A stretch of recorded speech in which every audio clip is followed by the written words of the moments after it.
আল্লাহ আপনি আমাকে গোপনে জাহান্নামে দিয়ে দিন। সে নিজে থেকে চাইছে আমাকে গোপনে জাহান্নামে দেন। কেন? ভালো কাজ করিনি তো, সবার সামনে অপমান করবেন না। কিন্তু এই খাতা দেখতে দেখতে দেখা যাচ্ছে তার আমল নামাতে এই ইবাদতটা রয়েছে, যেটা দেখে আল্লাহ বড় খুশি হয়ে যায়। জোরে বলুন সুবহানাল্লাহ। আল্লাহ বা বলবে, বান্দারে তোর একটা আমল দেখেছি যাতে আমার বড় পছন্দ হয়েছে, আমি বড় রাজি হয়ে গেছি। ওরে আমার বান্দারে তুই কোথায় যেতে চাস বল? বান্দা বলবেন, আল্লাহ আপনি যদি দয়া করেন আমি জান্নাতে যেতে পারি। আল্লাহ বা বলবে, বান্দারে যা, তোর গোনাকে আমি চেপে দিলাম। কেন? আমি তোর মালিক, খোদ মালিক আল্লাহ, আমি তোর গোনাকে রুকিয়ে দিলাম, চেপে দিলাম। যা বান্দা, আমি আল্লাহ তোকে আমার দয়ার বিনিময়ে জান্নাতি বানিয়ে দিলাম। এ নওজওয়ানেরা, আল্লাহ নবী সাহাবাদেরকে জিজ্ঞাসা করে, ওই বান্দা নেক আমল ছিল এটাই, ওই প্রচন্ড রোদের পশুটাকে দেখে ময়া হয়েছে। আরে আল্লাহ সৃষ্টিটা রোদে রয়েছে, কত গরমে কষ্ট হচ্ছে, তাকে নিয়ে যে ছায়াতে বেঁধে দিয়েছে, ছায়াতে বেঁধে দিয়ে তাকে পানি পান করিয়েছে। এই কাজটা দেখে আল্লাহ পাকের বড় খুশি হয়েছে। তুই আমার দিয়া রহমত নিয়ে যদি আমার একটা অবালা পশু সৃষ্টির উপরে দয়া দেখার, বান্দারে আমি আল্লাহ দয়ার মালিক, আমি কেন তোর উপরে দয়া দেখাবো না? ওরে আমার বান্দা যা, আমি আল্লাহ তোকে দয়ার বিনিময়ে জান্নাতি বানিয়ে দিলাম। আজ যদি আমরা আমাদের এলাকার কোনো গরিব মানুষের পাশে দাঁড়াই, এতিমের পাশে দাঁড়াই, বিধবার পাশে দাঁড়াই, অসহায়ের পাশে দাঁড়াই, আল্লাহর শ্রেষ্ঠ সৃষ্টি মানুষ তার পাশে যদি দাঁড়াই, কিয়ামতের দিন আল্লাহ আমাদের গুনাহ মাফ করে নাজাত দিতে পারে না? পারে না? মনে রাখবেন, গান শুনেছেন, সিনেমা দেখেছেন, যাত্রায় গেছেন, এটা নিজের ক্ষতি করেছেন আল্লাহর সঙ্গে। আল্লাহর কাছে ক্ষমা চাইলে মাফ করে দেবে। কিন্তু কারো নামে যদি মিথ্যা প্রচার করেন, সে সেই কাজের কাজই যদি না হয়, তুমি হক নাশ করলে ও যদি না তোমায় ক্ষমা করে, তোমার মাফ নাই। শুনছেন তো? অনেক লোক আছে আপনাদের এলাকার, অনেক লোক আছে আপনাদের এলাকার, এইসব এলাকার লোক, তারা দেখেছেন আপনারা, আমার মা বাপ তুলে কাঁচা কাঁচা গাল দেয়, দেখেছেন তো নাকি? হ্যাঁ, গাল দিয়েছে না দেয়নি? হ্যাঁ, যখন আমার মাকে গাল দিচ্ছে তখন আমার মা কাবা শরীফে আছে, আমার মাকে গাল দিচ্ছে। শোনো, পশ্চিমে সূর্য ডোবে, পূব থেকে ওঠে, কাল যদি পশ্চিম থেকে উঠে যায়, এটা যেমন অসম্ভব একদিন উঠবে, এটা উঠলে উঠতেও পারে একদিন উঠবে। এর থেকেও অসম্ভব হলো, এর থেকেও সত্য হলো, যারা গালি দিয়েছে এদের বিচার হবেই হবে। কথা বুঝে আসছে না? নাই? হ্যাঁ, কেন? এটা হক্কুন নাস, ওর মাপ নাই, ওকে মাপ হবে না। তাই আমি আপনাদেরও বলে যাচ্ছি, খবরদার হক্কুন নাস করে ফেলবেন না। আমার ভালোবাসার বাপ ভাইরা, কারো হক মারবেন না, কারোর উপরে জুলুম করবেন না, কাউকে মিথ্যা কেস দেবেন না, কারো উপরে অত্যাচার করবেন না, কারো ঘর লুটবেন না, কারো ক্ষতি করবেন না। আমার ভালোবাসার মানুষদেরকে শিক্ষা দিচ্ছি, কেন? এগুলো করলে নাজাত পাবেন না। তবে হ্যাঁ, যদি কোনো জালিম, সন্ত্রাস, অত্যাচার, সমাজ বিরোধী, এই সমাজকে নষ্ট করছে, ক্ষতি করছে, মানবরূপী পশু যদি থাকে, তার বিরুদ্ধে লড়াই করে যদি আপনি সমাজে ইনসাফ প্রতিষ্ঠিত করতে চান, ন্যায় প্রতিষ্ঠিত করতে চান, গরিবের হক আদায় করতে চান, বিধবার হক আদায় করতে চান, মানবতাকে প্রতিষ্ঠিত করতে চান, বাচ্চাদেরকে শিক্ষার ব্যবস্থা করতে চান, এক কথায় ন্যায় প্রতিষ্ঠিত করতে যাওয়ার জন্যে যদি আপনি লড়াই করেন, মনে রাখবেন এই লড়াই আপনার জন্য বড় নসিব। এই লড়াইয়ে আপনি যদি অংশগ্রহণ করে মারা যান, বেহিসাব জান্নাত পাবেন। এবং যদি গাজী হন, আল্লাহ আপনাকে দুনিয়াতেও সম্মানওয়ালা করবে, আখিরাতেও আল্লাহ জান্নাত দেবে। জোরে বলুন সুবহানাল্লাহ। কেন? এটা আমার রাসূলের ইসলাম। এটা নাইকে প্রতিষ্ঠিত করা, এটা আমার রাসূলের ইসলাম। কিন্তু মনে রাখবেন, কারো উপরে যদি লুটবো মনে করি, জুলুম করব মনে করি, তাহলে কিন্তু ইসলাম ইজাজত দেয়নি। অনেকে মনে করে দুনিয়াদারি দুদিনের, আমাদের যেটা মন যাচ্ছে আমরা করেলি, পরে দেখা যাবে ক্ষণে। দেখার সময় পাবের কি মানে আছে? দেখার সময় পাবের কি মানে আছে? আমার কথায় আপনাদের কষ্ট হচ্ছে নাকি, অসুবিধা হচ্ছে? রোদ তো চলে গেছে আল্লাহ কারে। বাপেরা আমার নবী পাক অনেক কষ্ট করেছে। আল্লাহ নবী যখন ন্যায়ের পক্ষে ছিলেন, ইনসাফের পক্ষে কথা বলতেছিলেন, মানবতার প্রচার করতেছিলেন, এ যুবকেরা তৎকালীন সময়ে শাসকরা কত অত্যাচার করেছিল। আমি যে তায়েফের কথাটা বলতে গিয়ে চলে গেলাম, তায়েফের মানুষের কাছে আল্লাহ নবী মেসেজ, আল্লাহ নবী যাচ্ছে, এই মেসেজটা যখন পৌঁছে গেল, তায়েফের সর্দারেরা, তায়েফের নেতারা, তায়েফের জালিম অত্যাচারী শাসকের সঙ্গে সঙ্গে বাচ্চা বাচ্চা ছেলেদের হাতে পাথর তুলে দিল। তুলে দিয়ে দূর থেকে দেখাতে লাগলো, ওই যে ব্যক্তিটা এসে ওটা হলো মজনু, ওটা হলো পাগল, নাউজুবিল্লাহ। তার সঙ্গে সেই রকম ব্যবহার করো যা পাগলের সঙ্গে ব্যবহার করতে হয়। এ যুবকেরা, আল্লাহ নবী যখন তায়েফের দিকে আগিয়ে গেলে, তায়েফের বাচ্চারা ওই সময় সে আমার রাসূলুল্লাহ দিয়ে পাথর ছুটতে লাগলো। আল্লাহ নবীর শরীরে লেগে রক্তাক্ত হতে লাগলো, আল্লাহ নবীর শরীরে রক্ত বেরোতে লাগলো। তায়েফের জমিনে নবী পাকের রক্ত জুতা মোবারক পর্যন্ত ভরে গেল, এত রক্ত বেরোতে লেগেছে।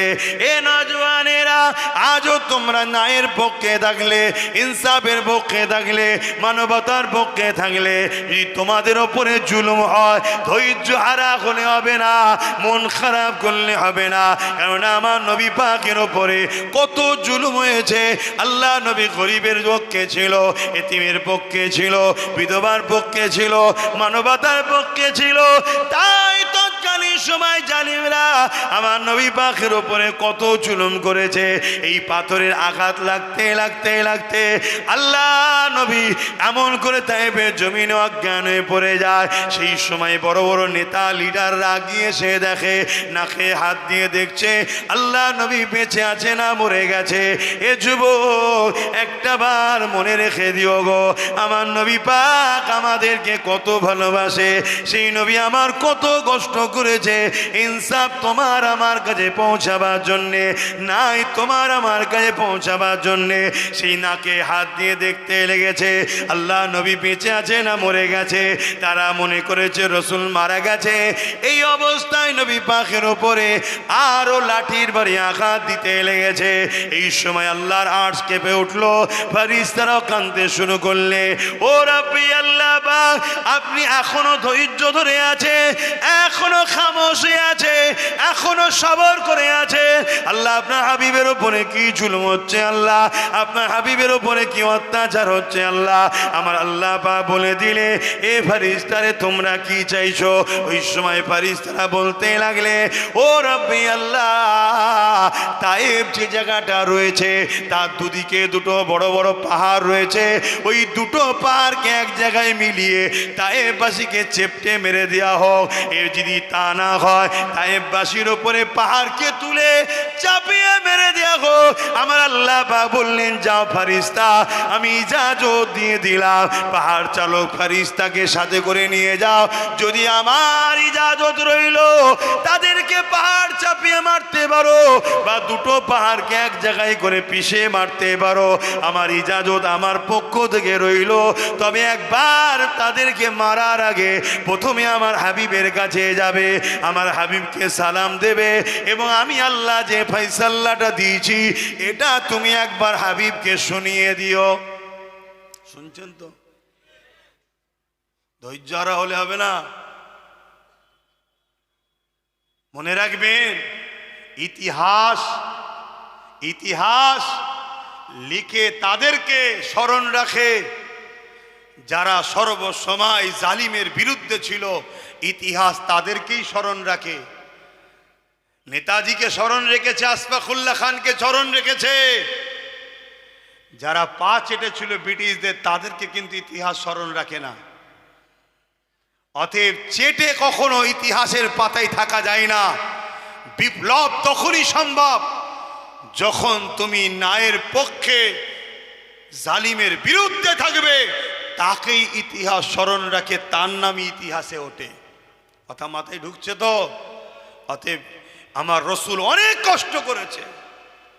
তুমি আমি সামান্যতে পিছিয়ে ঘাবড়ে দুর্বল হয়ে গেলে হবে না। কথা বুঝে আসছে?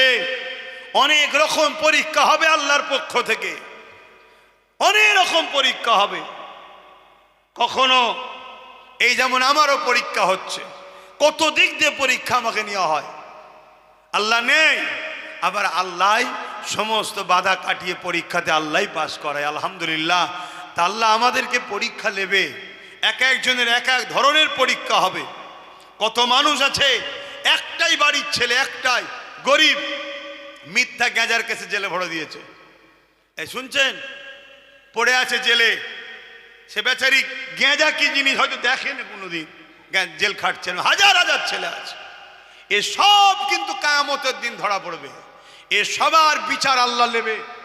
সে যেই হোক, সে যেই হোক, সবাইকে মহান স্রষ্টার কাছে জবাব দিতে হবে। সবাইকে হাজিরি হতে হবে ময়দানে মাশরে। তো ভাইরা আমার রসুল পাক সাল্লাল্লাহু আলাইহি সাল্লামের কাছে হযরতে জিবরাইল চলে এলেন। পাহাড় চালক ফেরেশতা এলো, আল্লাহ নবীকে হযরতে জিবরাইল হাতে করে পরিষ্কার করছে রক্তগুলো। আল্লাহ নবীর হুঁশ আসলেন, নবী উঠে বসলেন। জিবরাইল সালাম দিলেন, দিবার পরে বলতে লেগেছে, ইয়া রাসূলুল্লাহ, হাবিবাল্লাহ, আল্লাহ ইজাজত দিয়ে দিয়েছে, শুধু আপনার ইজাজতের অপেক্ষায় রয়েছি। এ ভাই জিবরাইল, কিসের ইজাজত? কি হয়েছে? না, তায়েফবাসী আপনাকে এরকম ভাবে মেরেছে, আমরা আল্লাহকে বলেছি, আল্লাহ ইজাজত দিয়েছে, দুটো পাথর পাহাড়কে এক জায়গায় করে বীজখানেদেরকে পিষে মারতে বলেছে, বা পাহাড়কে তুলে তাদের মাথায় চাপিয়ে দিয়ে চেপটে মেরে দিতে বলেছে। আল্লাহ ইজাজত দিয়েছে। আমার হাবিব, যদি শুধু একবার জিজ্ঞাসা করো, হুজুর আপনি শুধু একবার ইজাজত দেন। আমার রসুল পাক সাল্লাল্লাহু আলাইহি সাল্লাম, রহমতের নবী, দয়ার নবী, সঙ্গে সঙ্গে হাত তুললেন, আল্লাহ এরা আমাকে চেনে না তাই মেরেছে, এদেরকে আপনি শেষ করে দেবেন না আল্লাহ। আমি রসুল চাই এরা বেঁচে থাকুক, এদের ছেলের ছেলের ছেলের ছেলে একদিন না একদিন আমি রসুল আমাকে নবী বলে মেনে আমার জন্য জানটাও কুরবান করবে। জোরে বলুন সুবহানাল্লাহ, আরো চিৎকার দিয়ে বলুন সুবহানাল্লাহ। আজ সেই তায়েফের বুকে মানুষ যাচ্ছে, আজও সেই তায়েফের বুকে লক্ষ লক্ষ মানুষ রয়েছে।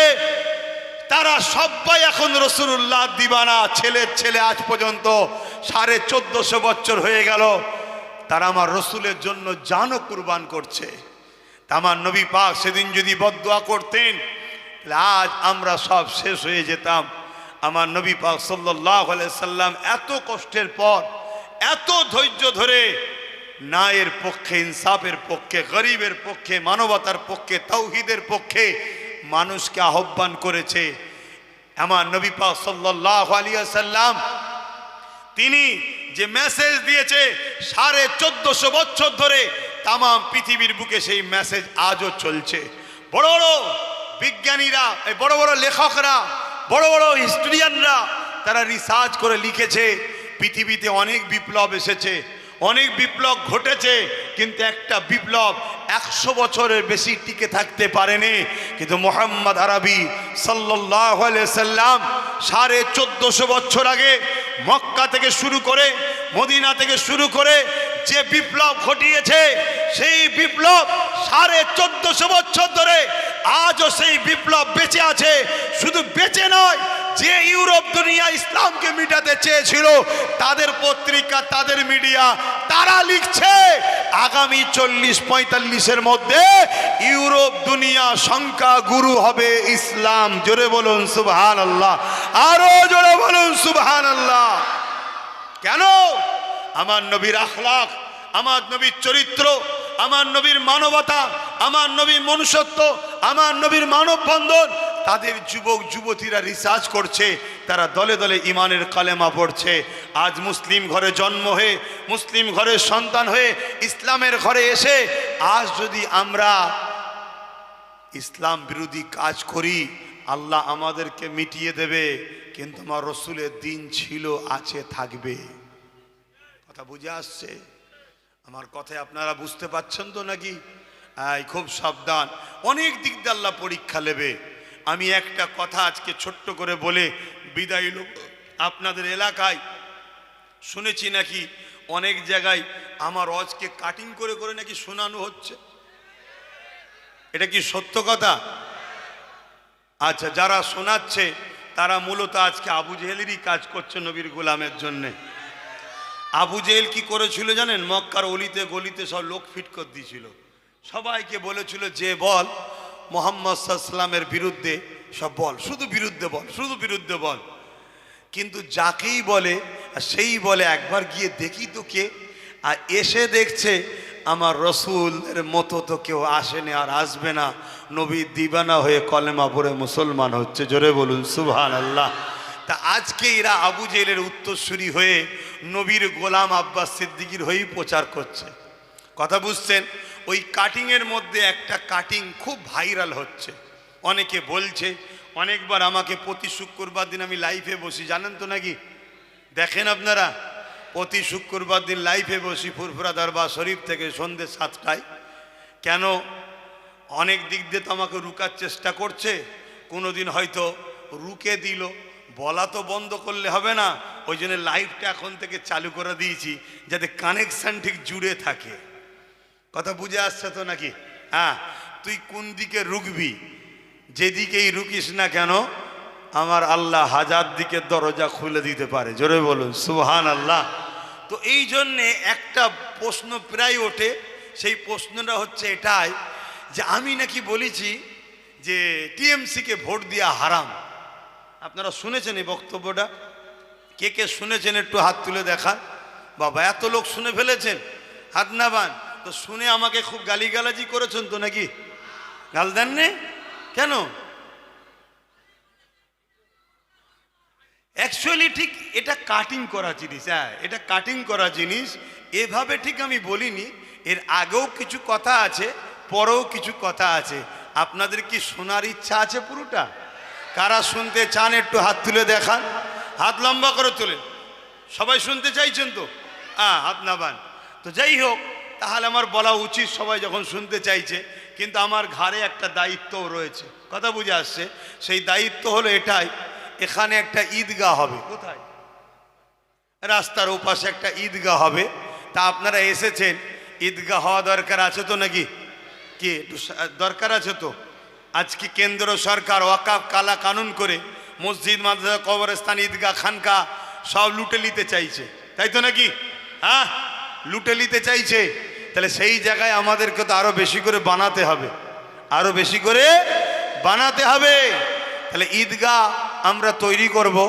এর জন্য আমার ভাইয়েরা একটু বলেছে, আমি বেশি নয়, এখান থেকে 10টা মানুষের জন্য আশা করছি।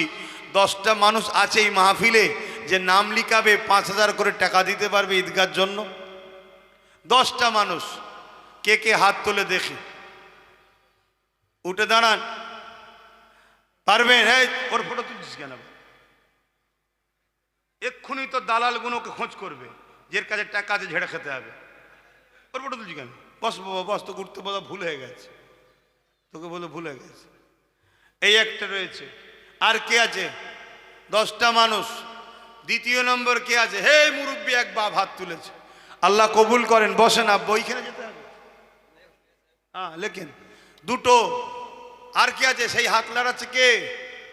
আর 5000 টাকা কে আছে বলেন না, আমি গুনেলি। 2টো হয়েছে। ওখানে কেউ আছে নাকি? আমি 10টা মানুষ চাইলাম রে বাবা, একটু বলেন না তাড়াতাড়ি। এখানে একটা, 3টে হয়েছে।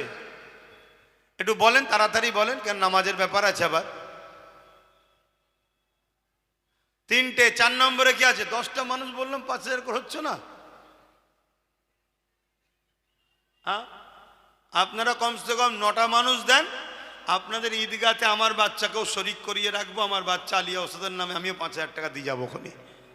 কথা বুঝে আসছে, আজ কিনে দেবো ইনশাল্লাহ। আছে তো হ্যাঁ, মোটামুটি রয়েছে। বলেন কথা বুঝে আসছে তো নাকি? কটা হলো? 3টে হয়েছে তো নাকি? 4 নম্বরে কে দেবেন 5,000 টাকা? একটু বলেন না, আপনারা কমসে কম 9 জন দেন, তারপরেরটা নেই আমি দেবো ওখানে। আর নেই? গরিব মানুষ নাকি সব? আলহাজ আবুল খায়ের মোল্লা, তিনিও 5,000। ওই একজন উঠেছে দেখেন, 5টা হয়ে গেছে। মারহাবা, নারে তাকবীর, নারে দিবে, নারে দিবে। আর 4টে কে আছে? আরে বাবা দে না বাবা, আমরা চেয়ে ছুঁয়ে করি রে বাবা, আমরা চেয়ে ছুঁয়েই করি। আর কখনো যদি আল্লাহ দিন দেয়, ধর্ম করার জন্য রাজকোষের টাকা লাগাবো না। কই কই? এই তো একজন মুরব্বী, আল্লাহ কবুল করে, মুনাল্লাহুম্মা আমিন। 6টা হয়েছে, আর 3টে, আর 3টে দেন তাহলেই হয়ে যাবে, আর 3টে দেন তাহলেই হয়ে যাবে। আর কে আছে 3টের মধ্যে? প্রথমে কে হাত তুলবেন? 3টের মধ্যে প্রথমে কে হাত তুলবেন? আর 3টে হবে না? 6টা হলো। হ্যাঁ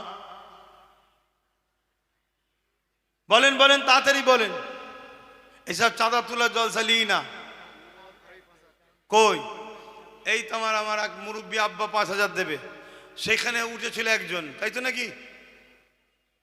কমিটির ছেলে কোনো সব, হ্যাঁ ওখানে 2 জন রয়েছে দেখেন পাশে পাশে। তাহলে 8টা হয়ে গেছে। আর 2টো, এই একটা, সরি একটা তো আমি দেবো, আর একটা শেষ আল্লাহর বান্দা কে আছে? এই শেষ আল্লাহর বান্দা একটা কে আছে যে 5,000 টাকা দেবো? জলদি করে হাত তোলেন, নারে তাকবীর, নারে দিবে। ওই এক মুরব্বী আব্বা 5,000 টাকা দেবে। নূর মোহাম্মদ ঘরামি 5,000 টাকা, আল্লাহ কবুল করে, বোন আল্লাহুম্মা আমিন। যাক, আইজুল ঘরামি 5,000, আলহাজ ইনাত হাজি 5,000, আর একটা গোপন দান 5,000। এই 10টা ছাড়া এগুলো রয়েছে, আল্লাহ কবুল করেন। আর একটা গোপন দান আছে 20,000 টাকা, আল্লাহ কবুল করে, বোন আল্লাহুম্মা আমিন। বলেন আর কে আছে? ও আর কথা বলার সময় হবে না এসব, এই জন্যে